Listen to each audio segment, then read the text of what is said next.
Gente, sí, terminó Shingeki no Kyojin. La verdad, no lo puedo creer.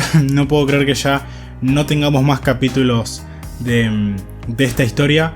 Quiero aclarar antes de empezar, para no hacer muy larga esta introducción, nunca me costó tanto prender la cámara para grabar una reseña.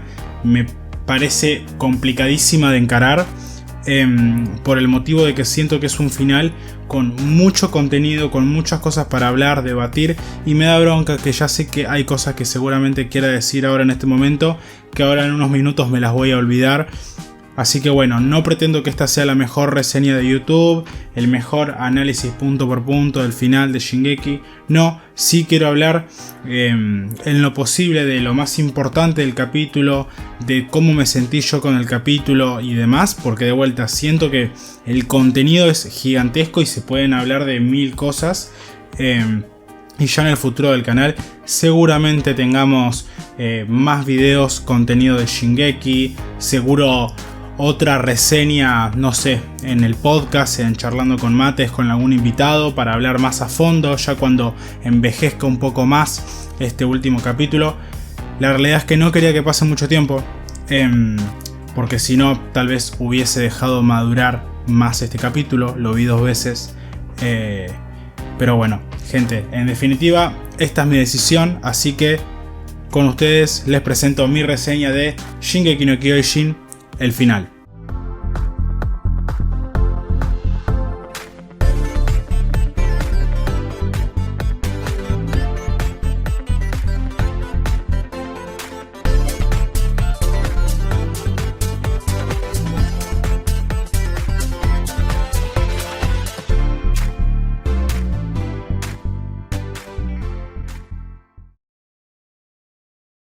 ¿Qué onda, gente? ¿Cómo andan? Bienvenidos a Cybermates. Bueno, de vuelta, no busco hacer un resumen, análisis de todo lo que pasó en este capítulo. Sí veo adecuado hablar en orden de los 3 capítulos que tenemos en este último especial ya final de Shingeki no Kyojin, Attack on Titan. Antes, mi aclaración por las dudas, no tenía idea del final del manga, de cómo terminaba, no me lo spoileé. Sabía que había sido medio polémico en su momento, sabía que después Isayama había salido a pedir perdón.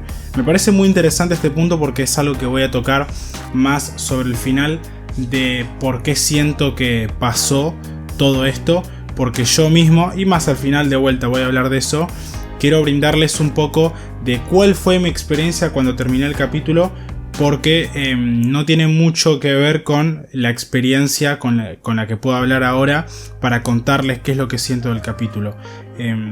Mi recomendación, sí, si pueden decirle a alguien que todavía no lo vio, es que tenga muy fresca todo lo que pasó en más que nada la última temporada de Shingeki, que lo vea concentrado, que lo vea en un buen mood, que no lo interrumpa.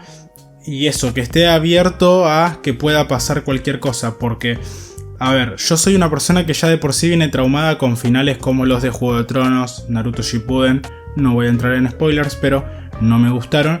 Y yo digo, Shingeki no Kyojin es imposible de cerrar. Hay tantas tramas abiertas, estaba todo tan raro ya que decía, yo no sé cómo lo van a cerrar. Así que es entendible que a mucha gente no le haya gustado. Ahora, y ya después de esto pasamos al análisis de los capítulos. Yo siento, primero 2 cosas. Una, que yo no sé cómo lo hubiese cerrado, como les digo. Y 2, que creo que no pudo haber Isayama inventado un final mejor a esto que vemos. Porque les juro que todo va envejeciendo a mejor, al menos en mi cabeza. Y si bien considero que es un final que no es perfecto, hay alguna que otra cosa que le voy a criticar negativamente, siento que de vuelta la idea primordial, el destino de cada personaje y todo eso, siento que englobando todo no pudo haber cerrado mejor. Como les digo, igual ya lo vamos a ver a detalle prepárense porque este va a ser un video seguramente muy largo. Y eso, si querían saber mi opinión antes de arrancar a ver los capítulos, a mí me encantó y cada minuto que pasa me envejece mejor. Eso sí, con alguna que otra crítica que ya tocará hacerle cuando avancemos con los capítulos. Así que, gente, ahora sí, vamos con el capítulo 3, que es esta batalla entre cielo y tierra. Creo que es el capítulo, por así decirlo, estoy tratando de buscar algún adjetivo, más pochoclo de todos, porque es la continuación de todo el conflicto con el cual habíamos terminado anteriormente en la espalda de Eren, de ese titán fundador. Y bueno, vamos a ver en acción a básicamente todos los personajes, cada uno protagonizando momentos, la verdad, de acción excelentes, con una dirección de lo mejor que yo vi de Shingeki, y de vuelta con una animación, un estilo de dibujo que me impresionó. De las tres partes, y eso que considero que esta es la más complicada de animar, es la mejor animada. Siento que se gastaron todo el presupuesto en esta parte, que era por ir a que te pedía más cosas porque iba a haber más acción, más peleas, qué sé yo. Pero es que la verdad siento que es una locura. No me extraña que nadie quería agarrar esta última parte de Shingeki, justamente por lo complicado que era animar todo este último conflicto y por los tiempos que justamente exigía en su momento Isayama. Pero sí, yo no me imaginaba que iba a ser todo tan loco, y resulta hacerlo así de verdad, porque con pocas cosas que yo haya visto de animación puedo comparar la cantidad de cosas que están pasando a la vez en esta pelea, donde tenemos a muchos personajes, todos teniendo sus momentos. Incluso, no sé, Connie Spring, que es por ahí el personaje para mí de todos esos del cual menos esperaba. Cosas a destacar para mí, bueno, tenemos esa revelación de que de la nada aparecen 40.000 titanes que resultan ser versiones antiguas de los 9 titanes de antes. Y bueno, tenemos ahí una colección para elegir. Hay el color, tamaño que a vos te guste, maestro, porque sinceramente un titán más bizarro que el anterior. Me gusta esto porque blanquea un poco más, sin ir a una explicación súper avanzada, blanquea un poco más el hecho de que los titanes van cambiando muchísimo dependiendo de el portador, porque vemos que, por ejemplo, donde esto más creo que se ve es en el titán bestia, donde literalmente van cambiando todos los animales dependiendo del portador. Que esto es algo que por ahí acompaña con el opening de la segunda temporada, cuando veíamos a el titán bestia, a Monkey, corriendo ahí con un montón de animales y hasta dinosaurios, al punto de aplastar todo. Considero que seguramente el MVP de todo este capítulo, por así decirlo, tranquilamente puede ser Levi. Recordemos un Levi que está jodidísimo del cuerpo, pero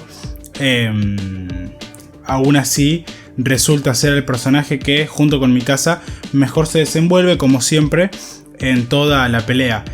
Si tengo que decir algo, no sé si negativo, pero algo que por ahí me decepcionó un poco cuando lo vi por primera vez, es que siento que esta pelea, por la significancia que tuvo a nivel peligrosidad, tuvo muy pocas bajas. Hasta tipo de los personajes importantes no tuvo ninguna.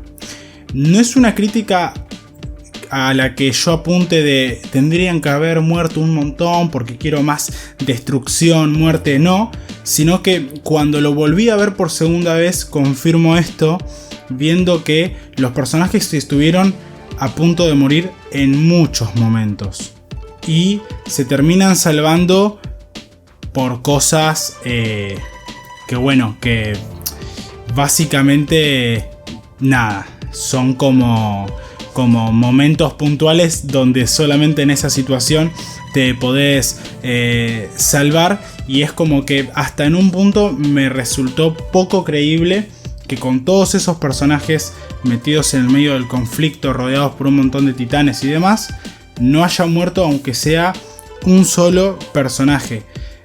De vuelta, vuelvo a lo mismo, no lo digo como una crítica de necesito que muriesen más. Tal vez podrían haberse ahorrado que tantos personajes estuviesen en el mismo lugar, porque de vuelta hay un momento donde Jin queda colgado y no sé cómo no se muere.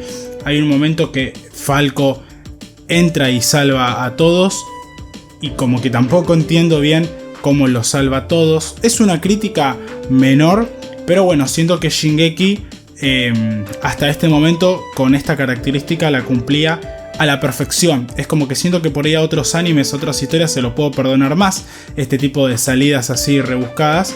Shingeki no las tenía y de todas formas esto no, repito, no me llega a molestar del todo, porque como les digo, no pretendía yo de que muera todo el mundo en este final. Estaba abierto a que no muriese nadie, pero sí siento que para el momento en el que estaban en esa pelea tan peligrosa, me pareció como un poco increíble, por lo menos, que no haya muerto nadie. Seguimos teniendo peleas, conflictos entre los eldianos y los marleyenses en esa base que está ahí, con Eren enfrente cada vez avanzando más para destruir a todos, donde tenemos a varios familiares de los personajes, Pieck, Annie, Reiner. Y esos conflictos, bueno, yo creo que va a estar bueno tocarlos más adelante, creo que más que nada en el último capítulo, porque siento que termina siendo un poco el mensaje trágico y realista que trata de dar Isayama, pero ya en estos momentos donde vos decís no se pueden pelear más los eldianos y los marleyenses, ya está. O sea, tenés a Eren, que es el enemigo ahí enfrente, se siguen peleando, lo cual no deja de parecerme algo realista, porque la estupidez humana, como bien se dice, es infinita, y hasta en esos momentos el humano puede pelearse cuando lo más lógico, solamente por un tema lógico si quieren, sería aliarse para enfrentarse al enemigo que tenés enfrente. Además de esto, de todo el conflicto, de todas las peleas que tenemos, lo importante acá son dos cosas: rescatar a Armin, que se lo lleva a un titán que es medio como un chancho, y por supuesto volar la cabeza de Eren, que estaba que bueno, era básicamente como el blanco, el objetivo. Acá quiero aclarar dos cosas. Lo primero, medio turbio, esas escenas donde vemos que algo medio pecaminoso, promiscuo entra por la boca de Armin. Y me gusta que acá ya desde el principio del capítulo empezamos a tener esa conexión de Armin con el resto de la trama, que tiene que ver con Eren, Ymir en ese plano astral que es la coordenada, y bueno, ya acá es como que la empezamos a ver a Ymir mismo en el mundo real como en el plano astral. Lo que yo interpreto es que esa Ymir no estaba como tal en el mundo real, sino que es eso, era una proyección, algo que solamente podían ver unos pocos. Porque bueno, como tal ella no peleó ni habló con muchos. Lo ve Armin y la ve Mikasa en un momento de lo último, pero nada más. Todo eso, como le digo, me gustó muchísimo. Y ya con todo esto pasamos a estas escenas para mí magníficas, que creo que es de lo mejor que pasa en este capítulo, pero por lejos. Mirá que hay un montón de cosas que me gustaron, pero esto que viene ahora para mí es de lo más top, que es ese Armin atrapado en la coordenada cuando empieza a ver a muchos personajes y ve a Zeke y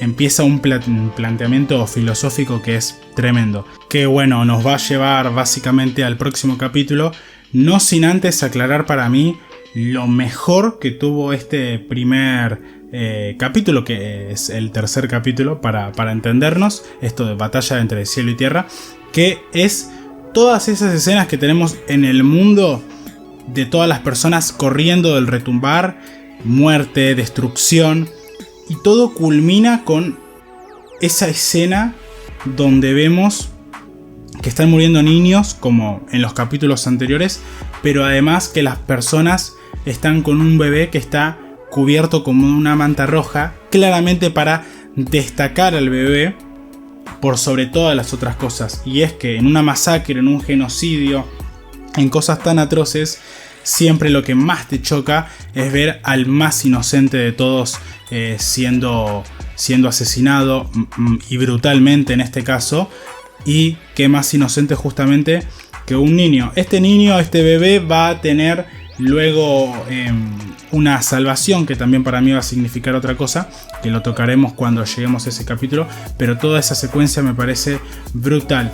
Y a la par de eso tenemos, como les digo, el comienzo del siguiente capítulo, titulado Un largo sueño, donde continúa esto que le estaba diciendo de Armin y Zeke, con toda esa batalla filosófica que tanto me gustó.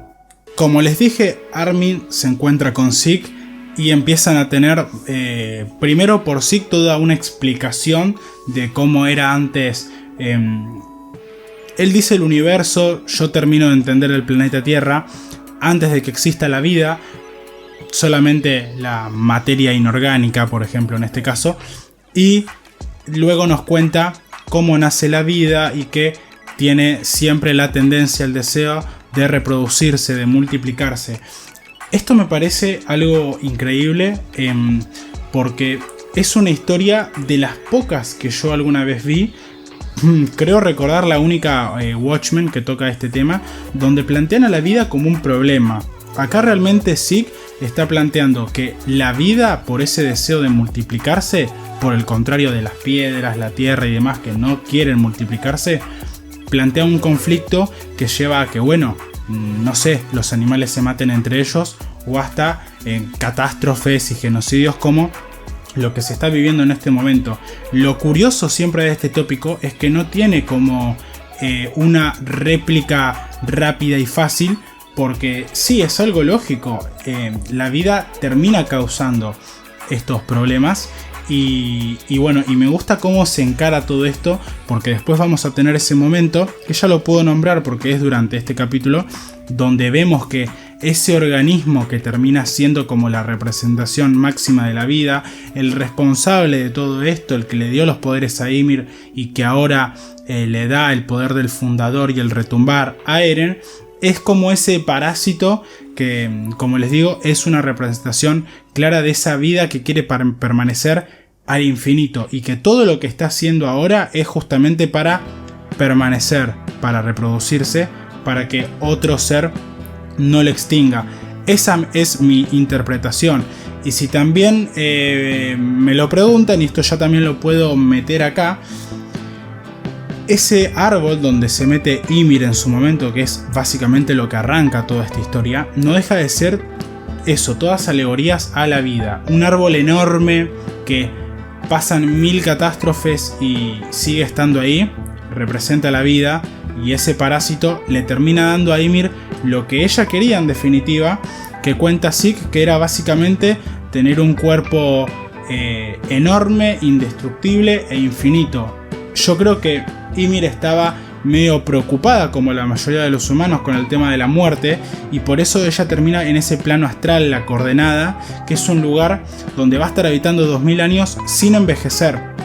Entonces es curioso que funciona como si fuesen una especie de esfera del dragón, este parásito.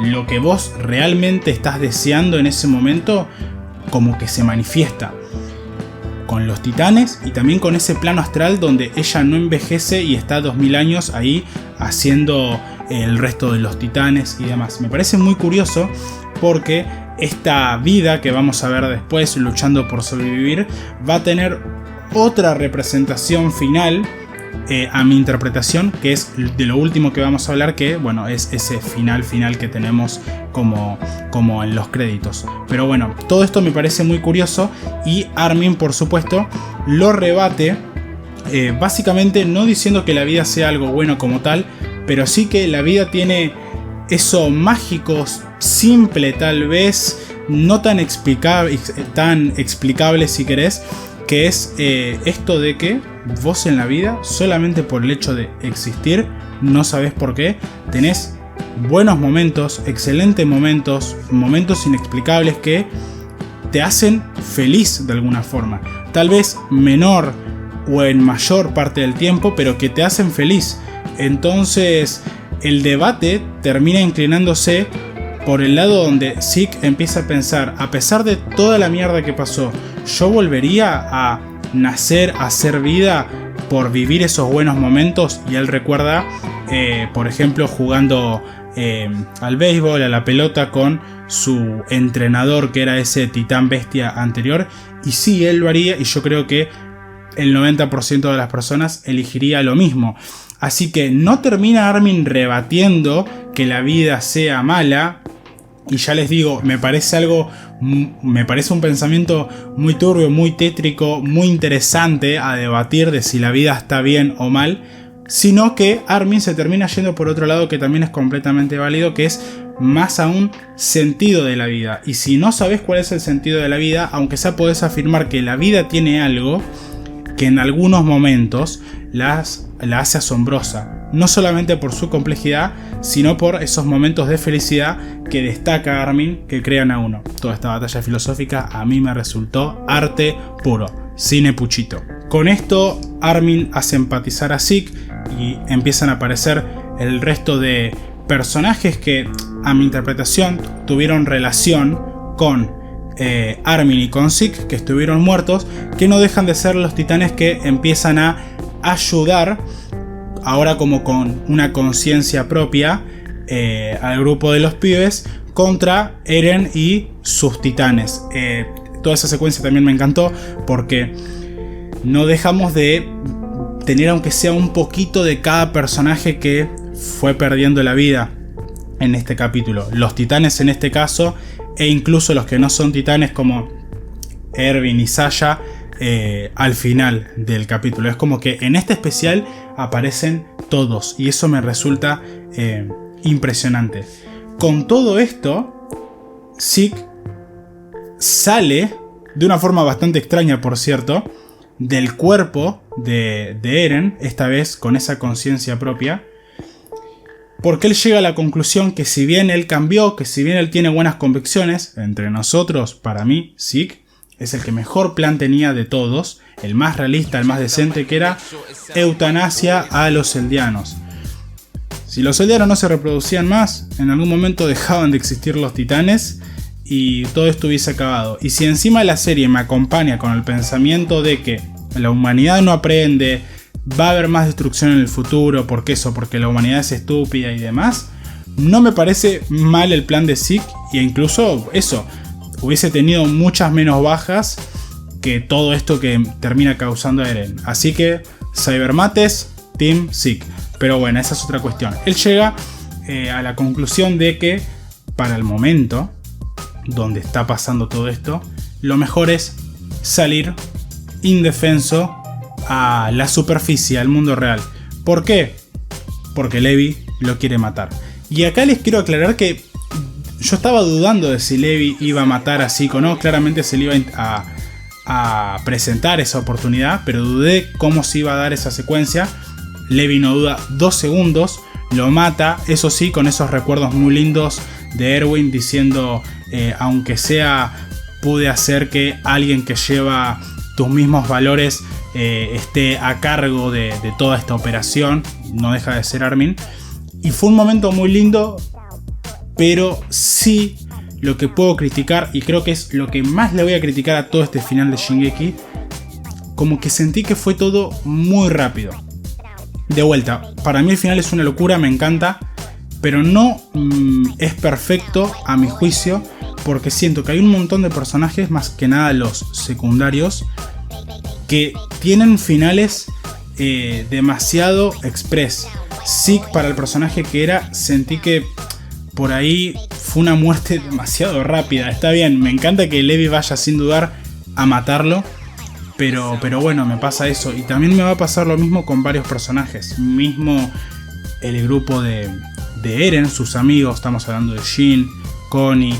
Siento como que no tuvieron cierres donde los pueda ver más. Y ni hablar de los del grupo de Marley, de Reiner, de Pieck. sí, terminan como héroes y todo, ya lo vamos a hablar, pero siento que me podrían haber mostrado un poco más. Entiendo que el capítulo se te puede ir a la mierda si cerrás bien a cada uno, pero a mí estos personajes me encantan. Tipo, hay pocos personajes de Shingeki que me disgusten, y como que siento que por hilos iba a haber un poco más cerrados en conclusión.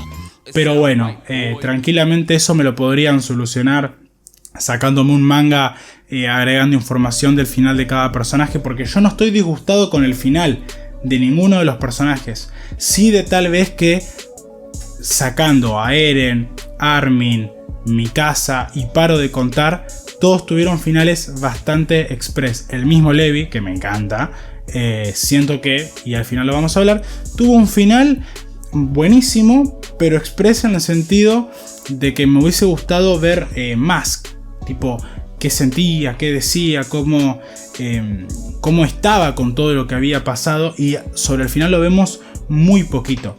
Pero bueno, me estoy yendo por las ramas, ya estoy hablando de cosas del último capítulo que se le va a hacer. Pero la cuestión acá es que Zeke sale a la superficie, Levi no duda en matarlo, y una vez que Zeke muere, el fundador Eren deja de tener esa conexión con la sangre real. Así que Eren sigue hacia la base de los marleyenses a matar a todos, pero el retumbar en todo el mundo se detiene.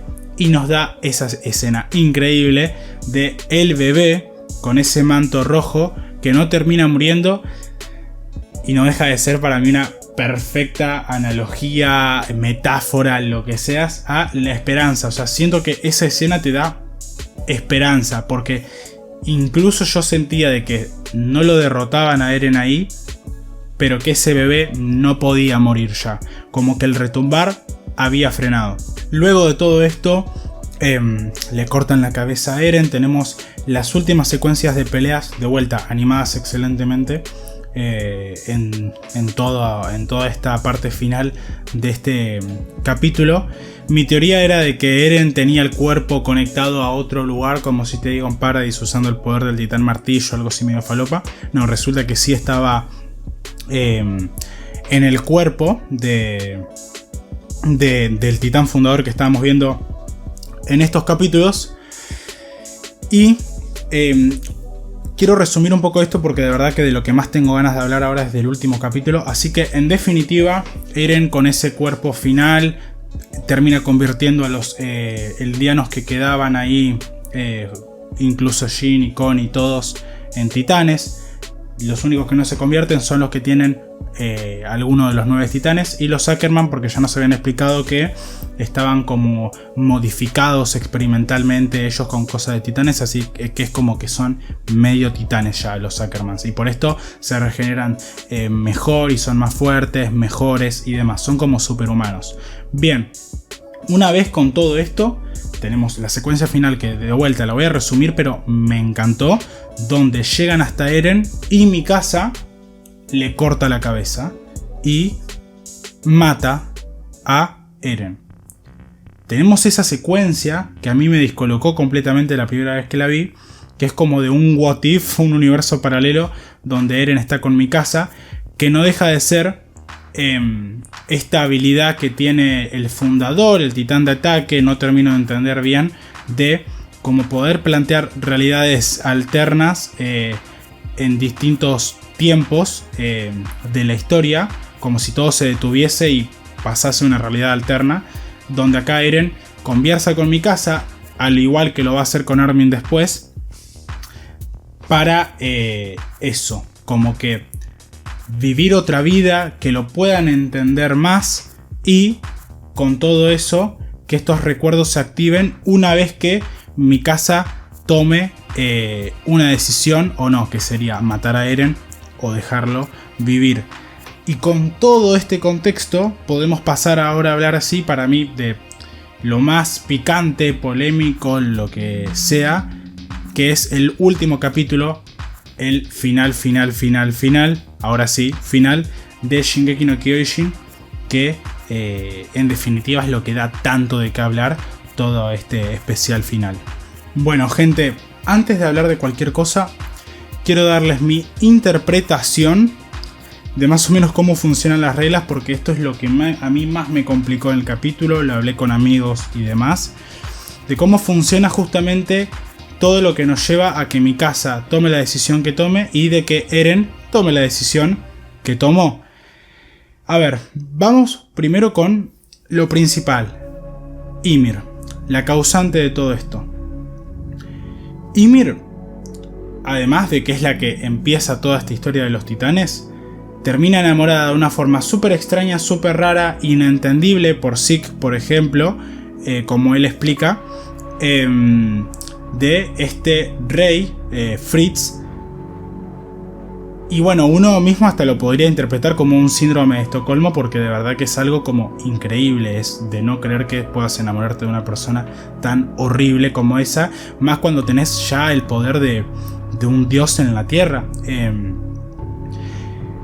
Acá hay un paralelismo muy importante que te explican, que es el de Mikasa. Mikasa de alguna forma también está enamorada de un monstruo como el rey Fritz, que es Eren, que hasta este punto acaba de asesinar al 80% de la humanidad por, y esto agárrenlo con pinzas, decisión propia. Ya voy a hablar de eso, pero bueno, lo principal de Mikasa e Ymir, hay un paralelismo, y por eso, por cosas que dicen de que solamente Ymir sabe, que es este paralelismo en definitiva, ella elige a Mikasa que sea la que tome una decisión al final, con toda esta batalla final donde ella, Ymir y Eren están involucrados.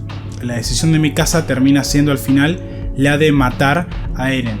Lo que yo interpreto de esto es que Mikasa tenía libre albedrío, tenía un poder de decisión real de qué hacer o qué no. Hacer lo que hizo Ymir en su momento, que es no poder matar al rey, o hacer lo que termina haciendo, que es matar a Eren. Acá hay que tener en cuenta varias cosas. Primero, que esos ataques de jaqueca que tenía Mikasa estaban causados por Ymir.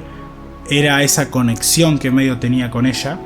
Y después de que lo que yo entendí es que toda esa secuencia tan linda que tenemos de Eren y Mikasa conviviendo como una pareja, ella no se acuerda de todo eso hasta que le corta la cabeza a Eren. Entonces todas estas decisiones las está tomando no teniendo en cuenta esto, que es algo que ella vivió en esa realidad alterna, pero que no recuerda, porque Eren justamente le borra los recuerdos hasta que Eren y todo el poder de los titanes se extinga. Bien, eso por un lado, para entender por qué Mikasa termina al final siendo tan importante en esta historia.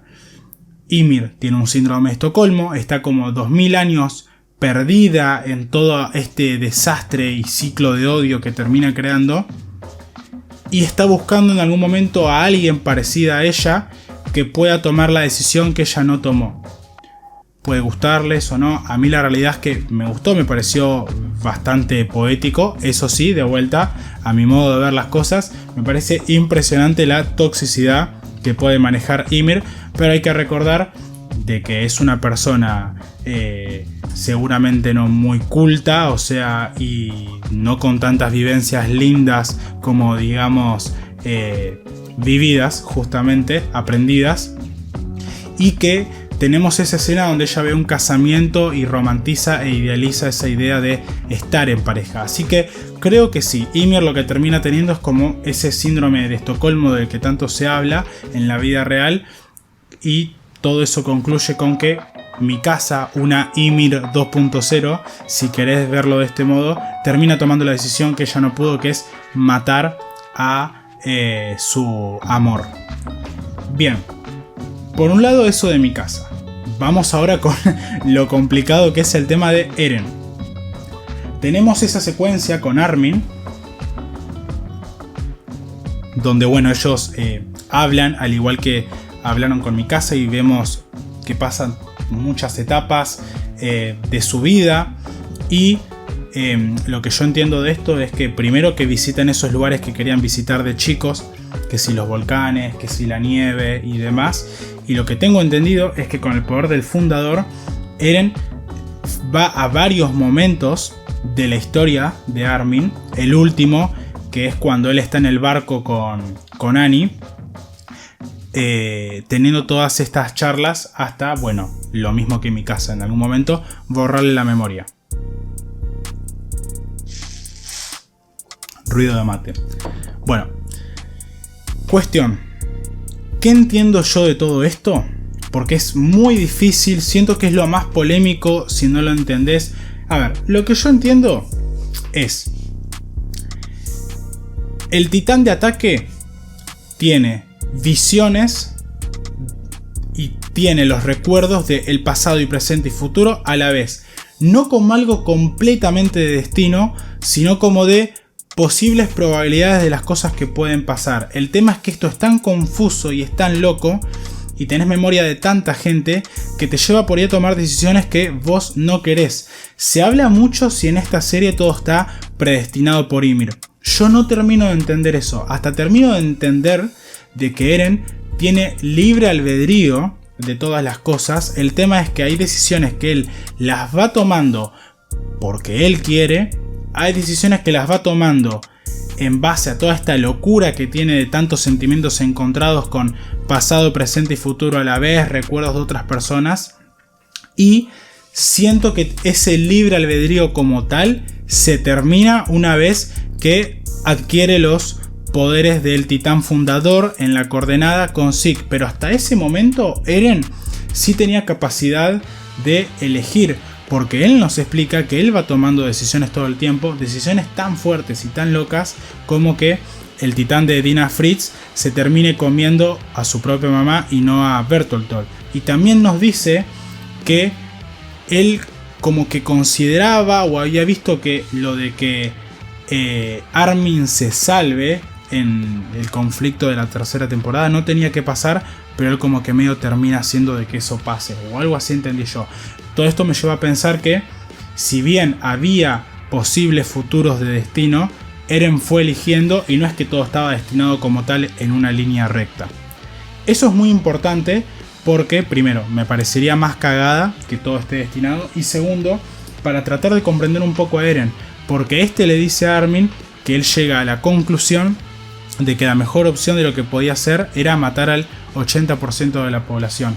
Esto es una locura porque yo venía viendo a Eren como un personaje completamente maligno ya para esta altura, aunque podía comprender su background, era un personaje completamente ya ido de la cabeza, pero teniendo en cuenta de toda esta locura que él estaba viviendo con tantos recuerdos a la vez, que Eren nunca se destacó por ser inteligente, es bastante estúpido, él lo reconoce y hasta dice que es un idiota de campo, o sea, una persona que ni siquiera es muy culta como pueden ser otros personajes de Shingeki, por ejemplo, no sé, Erwin, Hanshi, y de repente tiene poder y cada vez tiene más poder y más poder hasta el punto de tener el fundador, el retumbar, la decisión de que los aldeanos puedan convertirse en titanes o se desconviertan. Es una locura, y todo esto lo lleva siempre a el mismo escenario donde él termina matando el 80% de la población. No es que él haya dicho de que sí o sí quería hacer eso, sino que se lamentaba de que no podía cambiar ese destino, siempre terminaba en eso. Y a ver, yo siento que Isayama y toda esta obra no trata de redimir a Eren para nada. Eren termina quedando como el villano, como el malo y punto. Los héroes son los otros. Sí trata para mí de un modo muy realista a este último antagonista que tenemos, que es Eren, mostrándonos que una persona común y corriente, hasta por ahí un poco más estúpida del común y corriente, si obtiene poder, hace un desastre, hace un papelón, incluso sabiendo que tiene mejores opciones, porque yo creo que hubo momentos donde Eren podría haber cambiado, por ejemplo, con la escena esa de Mikasa, cuando ellos están como con los árabes en Marley.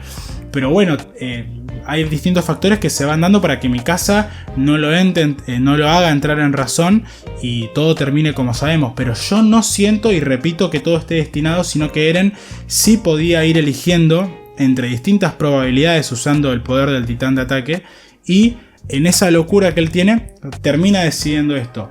Yo no lo justifico y siento que el autor, los personajes tampoco lo hacen. podemos entrar en debate de si Eren es un villano o no, porque también no deja de no tener poder de elección ya en este punto.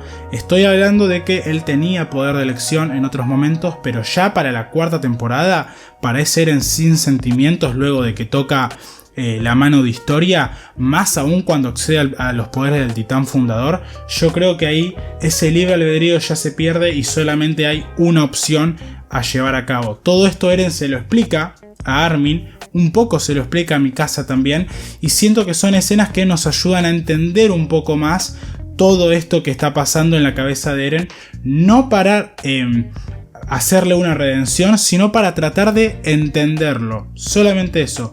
Lo digo porque estuve viendo que estas escenas, muchas de estas escenas, no estaban en el manga. Entonces es como que en el manga todo esto puede quedar un poco más ambiguo. Es la misma idea, pero queda todo menos explicado. Cuando Isayama pide perdón por el final de Shingeki, no es por la gente que no le gustó este final o porque él sienta que su final fue una mierda, sino porque siente que tal vez no lo explicó tan bien y por eso con el equipo de Mappa terminan reescribiendo muchas cosas de lo que pasan acá, no cambiando la historia, sino agregando cosas para que se entienda más. Y de vuelta, yo cuando vi el capítulo y lo terminé, a mí no me gustó porque sentí que me habían redimido a Eren, que todos terminaban encariñados con Eren. No lo entendí porque cuando yo lo vuelvo a ver, no deja de ser solamente todas cosas para que trates de entender a Eren. Pero en ningún momento te lo redimen, termina siendo el malo, nadie lo aclama, nadie nada, o sea, todos lo odian, todos lo recuerdan con miedo a Eren. E incluso los personajes, salvo un par, que lo van a visitar a la tumba, nadie justamente lo va a ver. Los que lo van a ver son el grupo de los personajes que conocemos, porque saben de que Eren no hizo todo esto porque quería, sino que tenía como otros factores externos, por así decirlo. E incluso en un momento ya lo dejan de ir a ver, solamente lo va a visitar Mikasa, que termina de novia con Shin. Y esa es otra cosa que a mí me había molestado al principio, que digo, al final Mikasa terminó siendo una boluda enamoradiza con Eren, y no, de vuelta lo veo por segunda vez y entiendo que Mikasa solamente lo entendió a Eren, en ningún momento lo justificó, por eso lo mató, lo sigue queriendo, pero bueno, en algún momento ella sigue haciendo su vida y hasta termina estando con Shin, lo cual me encanta, me parece súper realista y deja muy bien parado a Mikasa, que es uno de los grandes personajes de la serie. Armin, lo mismo, lo termina de entender, pero hasta último momento él va a hacer lo que sea para frenarlo. Los héroes terminan siendo Armin, Mikasa, Levi. Es algo rarísimo, creo que sin precedentes, porque el protagonista de la serie termina siendo el malo, claramente, y no tiene redención. Lo entendés, lo comprendés, pero yo nunca vi un anime donde literalmente el protagonista termine siendo el villano, porque yo no siento que Armin haya sido el protagonista de esta temporada. Tal vez fue más protagonista con Mikasa de este último capítulo, pero de la temporada ni en pedo. Eren fue el protagonista, así que todo eso me hace, de vuelta, que sea muy original, una locura. Y los que no lo entendieron creo que se quedaron en esa posición en la que yo me quedé, de a Eren lo redimieron, Mikasa termina siendo una enamoradiza estúpida, Armin no entiende nada, es un final feliz y demás. Este último factor, el final feliz, es el menos feliz de todo, porque en ese realismo de batalla de filosofías que tenemos, luego de que tenemos todas estas secuencias, matan a Eren, tenemos una probadita de lo que va a venir, que es que a pesar de que ya no existen más los titanes, los marleyenses insinúan que hasta los pueden llegar a matar a los eldianos, que no tienen poderes, como si la humanidad no hubiese aprendido nada. Y en efecto, cuando vemos esa secuencia en los créditos con la canción, donde Mikasa va a visitar a Eren, que lo termina plantando la cabeza, re turbio eso no me gustó mucho, que le dé un beso a la cabeza, eso todo medio raro, pero bueno, son japoneses así que lo entiendo. Toda esa secuencia lleva a que Mikasa plante la cabeza de Eren en ese árbol que aparece en la primera temporada de Shingeki, un paralelismo gigante. Vamos viendo distintas secuencias de lo que van pasando. Va en el grupo de los pibes, después va a mi casa con Jin. En un momento no deja de ir nadie porque se habrán muerto ya.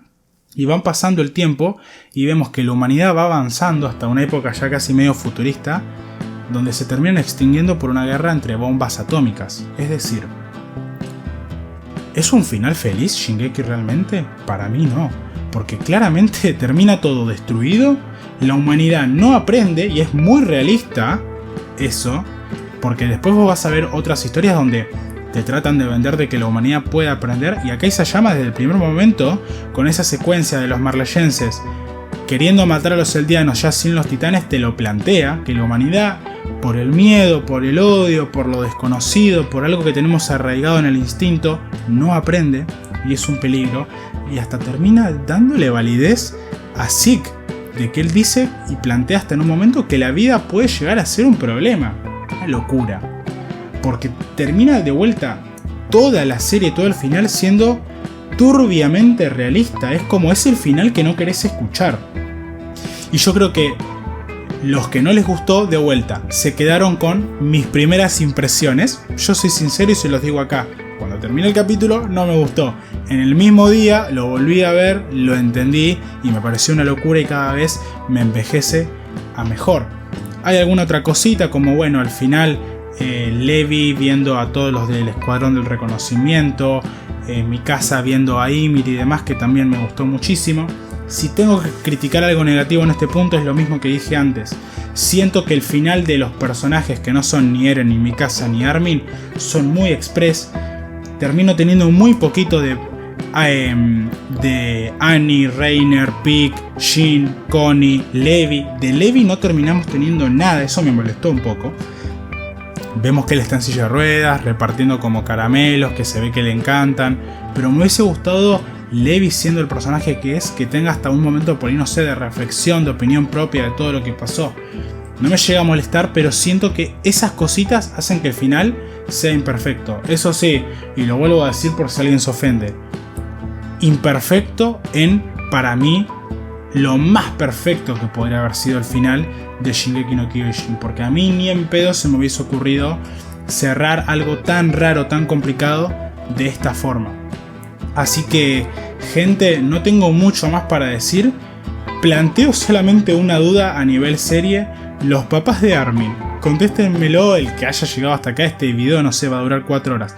Los papás de Armin, ¿cómo obtienen ese libro que le dan a Armin con la información de qué había detrás de las murallas? ¿Eran marleyenses? Después se escapan y no vuelven nunca más. Siento como que eso nunca termina explicado y tal vez sea como un error de historia o no sé, no de historia del personaje, sino de historia en general.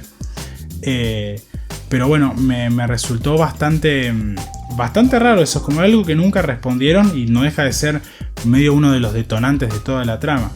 Sacando todo eso, y si quieren pasar todo esto limpio, para mí Shingeki no Kyojin tuvo el mejor final que pudo tener.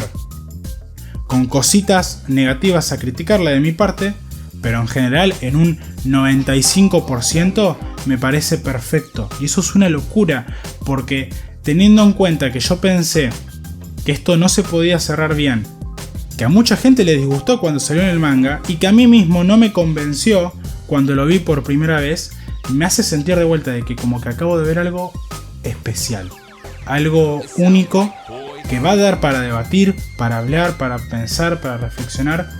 Y de esos finales tan realistas, tan turbios en cierto punto, que siento que en Occidente, tal vez no sé, porque nos estamos por ahí haciendo más light últimamente con todas estas cuestiones, no nos animamos a contar y ni en pedo cerraríamos una serie con estos mensajes, estos finales y demás. Así que, gente, me da pena cerrar este video, pero esta fue la reseña de Shingeki no Kyojin. Denle me gusta, comenten, suscríbanse, comenten lo que quieran. No va a ser la última vez que hablemos de Shingeki. Seguramente lo próximo que vean sea una reacción al opening y al ending que sacaron especiales para este final. Y en algún momento en Charlas con Mates, el programa podcast de este canal, tengamos un debate de todo lo que fue el final de Shingeki. tal vez con cosas que por ahí yo no nombré, no me di cuenta y demás. Así que gente, eso fue todo y nos vemos en el próximo video. Nos vemos, hasta pronto.